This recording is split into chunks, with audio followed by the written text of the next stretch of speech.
Total man, man a container. Now to him who is able to establish you according to my gospel and the preaching of Jesus Christ, according to the revelation of the mystery kept secret since the world began, but now made manifest and by the prophetic scriptures made known to all nations, according to the commandment of the everlasting God, for obedience to the faith. Romans chapter 16 verse 25 to 26. A container is a device or a thing of for holding a substance within it. All containers are holding devices. Their main purpose and design is to hold a substance. All containers have a hollow cavity or space within them for a place to put the substance. Containers come in a variety of shapes and sizes. There are boxes, sacks, glasses, ships, trucks, tanks, etc., in all different shapes and sizes. Each container is designed to hold a certain substance.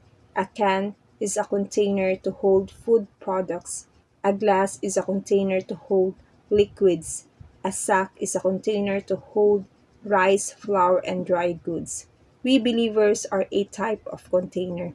We were originally designed and created to hold a substance. That substance is God Himself. Paul said, "But we have this treasure in earthen vessels, that the excellence of the power may be of God and not in us." Second Corinthians chapter 4, verse 7.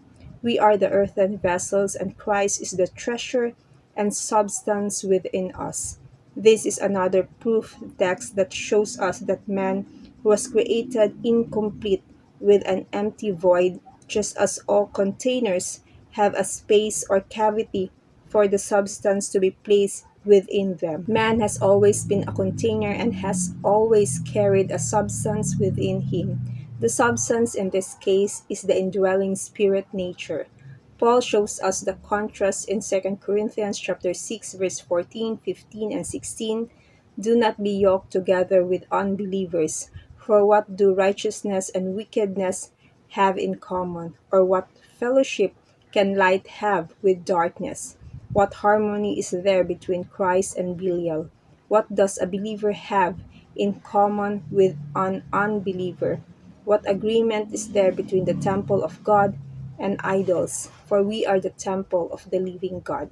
The contrast he is bringing is the difference between believers and unbelievers. He says that the main difference between the two is the substance within them.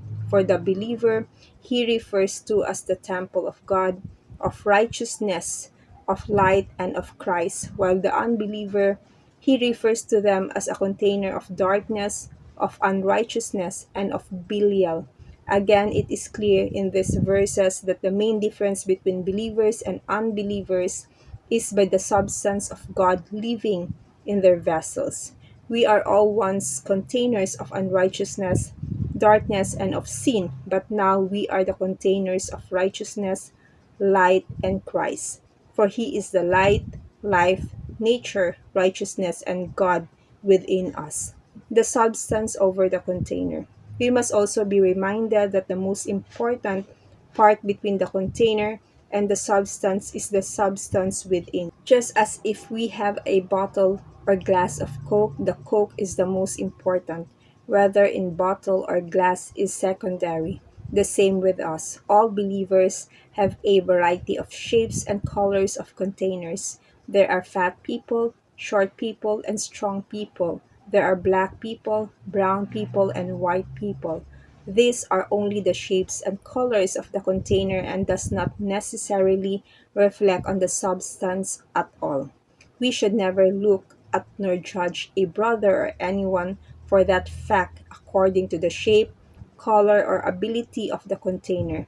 That is why Paul exhorted the Corinthian church to no longer know or look at one another after the flesh.